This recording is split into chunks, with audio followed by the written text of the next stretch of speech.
Can you explain the difference between replace by fee and child pays for parent? What are the use cases? Becker, this is a great question. Replace by fee, or RBF, and child pays for parent, or CPFP, are two mechanisms used to bump the fee of a transaction in Bitcoin when that transaction has, due to a demand for blockchain space, become stuck. Effectively, it's not getting mined into a block. You've made a transaction, but it's not getting mined into a block because it doesn't have sufficient fee. So what do you do?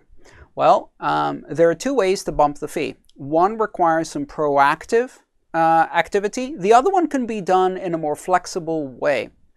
Replace by fee is a flag that is set in your transaction when you send it that tells everybody this transaction may get replaced by another transaction that has a higher fee. Now, what that means is that this transaction is even less trustworthy under zero confirmation conditions. Not really, because you can do that by double spending a transaction anyway. What it means is primarily that the transaction ID may change. So if more fee is added to a replace by fee transaction, one of the most obvious things that happens is the transaction ID changes. And so if you're looking at that transaction in a block explorer, you might see it marked as double spent.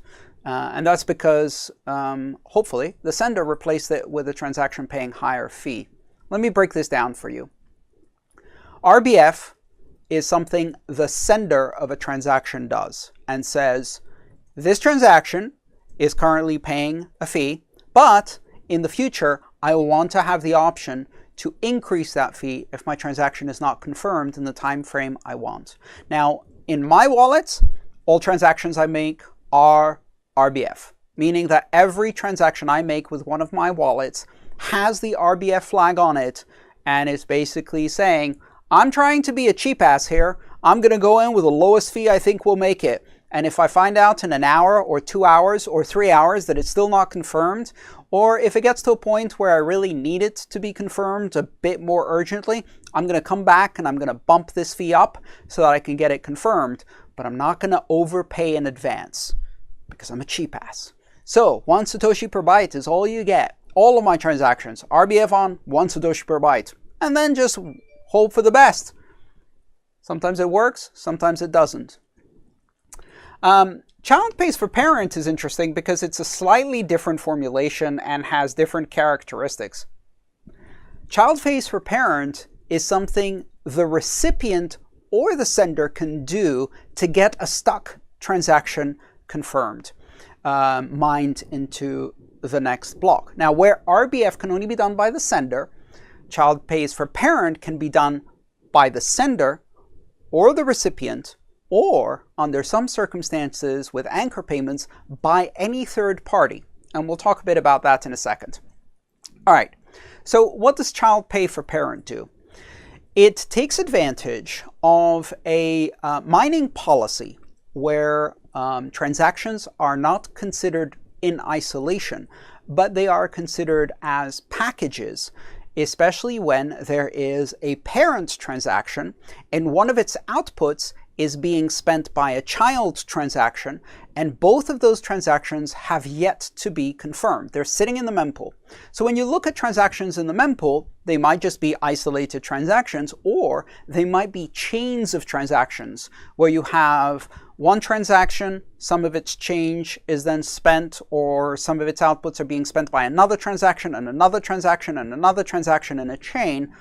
And this chain needs to be confirmed altogether. You can't confirm one of the children until the parents have been confirmed. They're all waiting in the mempool. Now, the interesting thing here is that from the miner's perspective, what matters is not the fees in any one of those transactions in the package, but the overall level of fees across the entire package.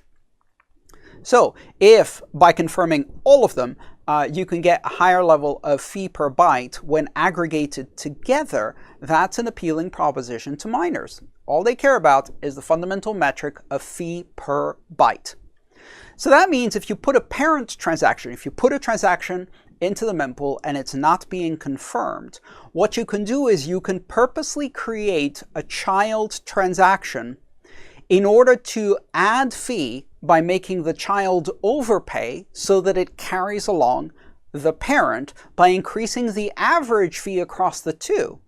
So let's say your parent pays 1 Satoshi per byte and your child pays, let's say, 3 Satoshi per byte, and they're the same size, then effectively the sum is 4 Satoshi and divide by 2 or something like that. I probably got the math wrong.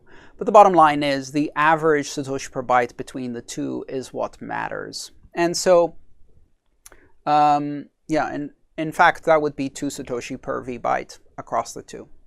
Now, the interesting use case here is that this is something the recipient can do or the sender can do. Let's say I pay my friend Bob and pay them with a simple normal transaction. Usually most transactions have 1 input, 2 outputs. So I've spent one of my inputs, I've made a payment to Bob, that's Bob's output. And then there's another output, which let's call it Andreas's change, which is my change output. Now, by creating a child that spends Bob's output, Bob can create that child to bump the fee of the transaction I sent to Bob that hasn't been confirmed and get both of those confirmed faster. So Bob can execute child pays for parent because Bob has an output that they can use to create a child transaction. But I can also use child pays for parent because the change that's coming back to me is also an output that I can spend to create a child transaction that pays more fee and therefore bump the original transaction, even if that original transaction did not use RBF. I hope this is not too confusing. RBF, sender only, signaling in advance that we may replace the transaction with a transaction with more fee.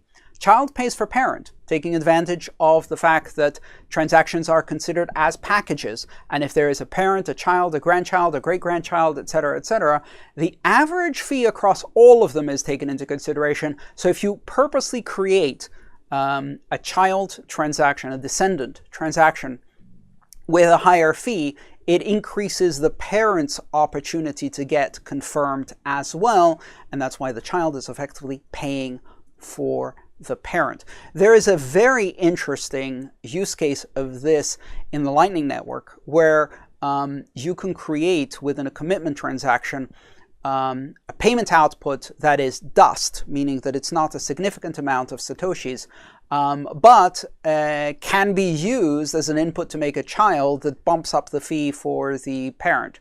And that means that you don't have to overpay commitment transaction fees in advance to ensure that you can resolve protocol disputes and penalties. But you can actually allow either party in a Lightning payment channel to bump the commitment transaction by creating a child of one of the dust outputs, which is one of the anyone can spend. It's an interesting concept. I believe those are called anchor payments. It's a new proposal that's being implemented as part of the Lightning protocol. Hi, thanks for watching the video. I'm Andreas Antonopoulos. I'm the author of Mastering Bitcoin, Mastering Ethereum, and the Internet of Money series. If you'd like to support my mission of bringing education about Bitcoin and open blockchains to as many people as possible under open, free Creative Commons licenses, please consider subscribing to my channel and supporting me on patreon.com/AANTONOP. Thank you.